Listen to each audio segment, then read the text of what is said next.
issued by the Ministry of Foreign Affairs that the country of Turkey was preparing to attack U.S. military forces in Syria unless they left the region. President Trump called the Turkish president, asking one single question about his U.S. military forces stationed there.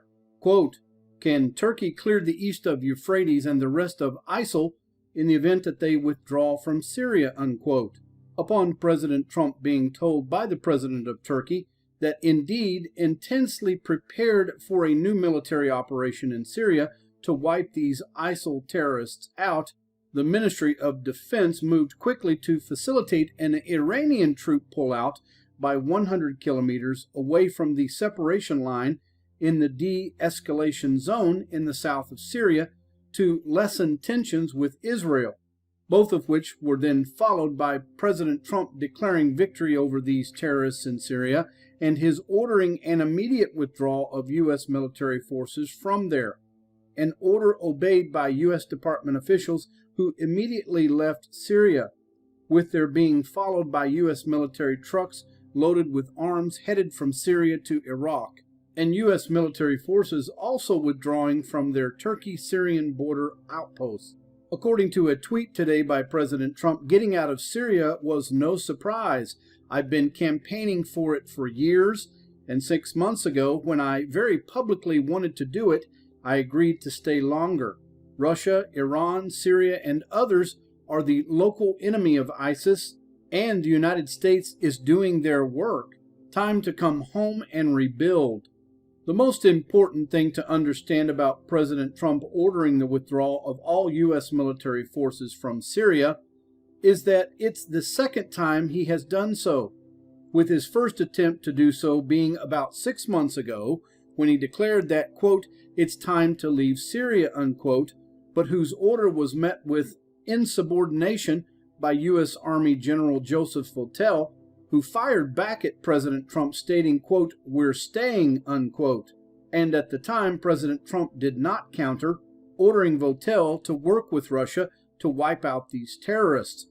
But it obviously was another direct order that Votel disobeyed and caused the military of defense to declare, quote, "with his statements, General Votel not only discredited the official position of his Supreme Commander-in-Chief, but also exacerbated the illegality under international law and U.S. law of the military presence of American servicemen in Syria," unquote.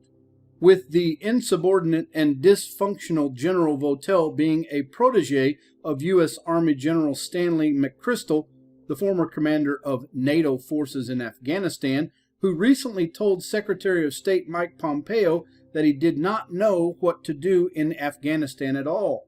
But his best suggestion was for a small number of troops to remain and muddle along in the country. It was little wonder that President Trump tapped U.S. Marine Lieutenant General Kenneth F. McKenzie, Jr. to take command of the U.S. wars in the Middle East and Afghanistan. Moving directly to counter General Votel, President Trump then appointed U.S. Army Lieutenant General Francis Bardette to head the U.S. Army Special Operations Command, and whose investigation of the military forces overseen by General Votel and McChrystal during the 8-year reign of the Obama-Clinton regime, shockingly discovered that these once highly skilled and professional Special Forces troops had been reduced to being nothing more than a pack of ruthless drug dealers, leaving President Trump no choice but to recall all of them from Syria, and just hours ago, his further ordering over 7,000 of these troops out of Afghanistan, with the remainder to follow shortly after.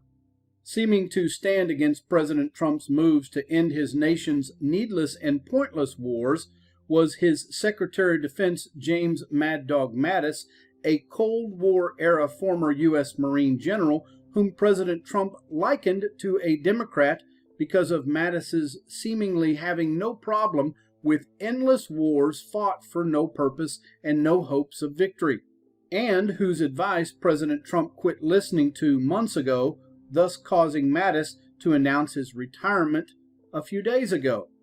And that caused, in a rare moment of clarity, the New York Times itself to correctly observe, quote, For most of his tumultuous 23 months in office, President Trump has tried to shake off anyone who would restrain his insurgent style of leadership. With the resignation of Defense Secretary Jim Mattis, Mr. Trump, as they said, is at last a president unbound, unquote. As to what the now unbound President Trump is really moving towards and why he recalled all of his aircraft carrier battle groups to their U.S. ports can be seen evident in a number of not-so-subtle clues scattered around the geopolitical landscape, showing that he believes his own nation's deep state is his greatest threat, and to which he plans to meet with such examples as Lieutenant General Bordet, his new commander of the U.S. Army Special Operations Command, having commanded Special Forces troops at Fort Carson, Colorado, specifically the 4th Command Aviation Brigade, whose helicopter forces were deployed to Europe earlier this summer when he took command, but whose forces on December 5th of this year were notified that their Christmas leave was canceled, and whose only clue as to why emerged on December 12th of 2018, when a unit of these Special Forces troops, their helicopters and specialized stealth boats, mysteriously popped up in Florida to conduct a high-valued prisoner extraction exercise, and whose secretive travel from Europe to the United States was hidden in massive plumes of radar-deflecting chaff exploding on radar screens from Maine to Florida. We can expect more resignations at the Defense Department. Jennifer Griffin reporting live from the Pentagon. What do you know, Jen? Well, Shep, I'm told the final straw for Mattis was the president's order to withdraw from Syria. The last 18 hours sealed his decision. It appears his resignation letter was already written when he went over to the White House yesterday at about 3 p.m. with the letter in hand. He spent about 45 minutes with the president. Before leaving for the White House, he watched the president's video explaining his decision to pull out of Syria, with Mr. Trump pointing to the sky, saying he was doing it for the troops who had died.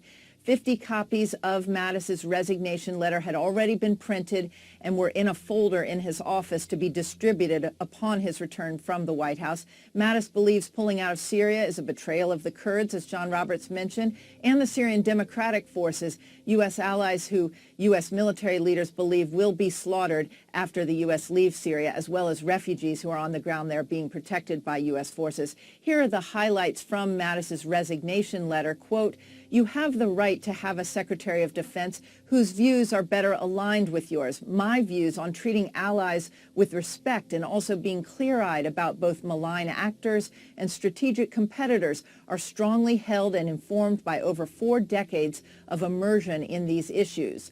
From the beginning, Mattis was concerned about how President Trump treated U.S. allies and spent much of his time as Defense Secretary reassuring those allies after President Trump disrespected them repeatedly and made decisions without consulting with NATO and South Korea and others, Shep.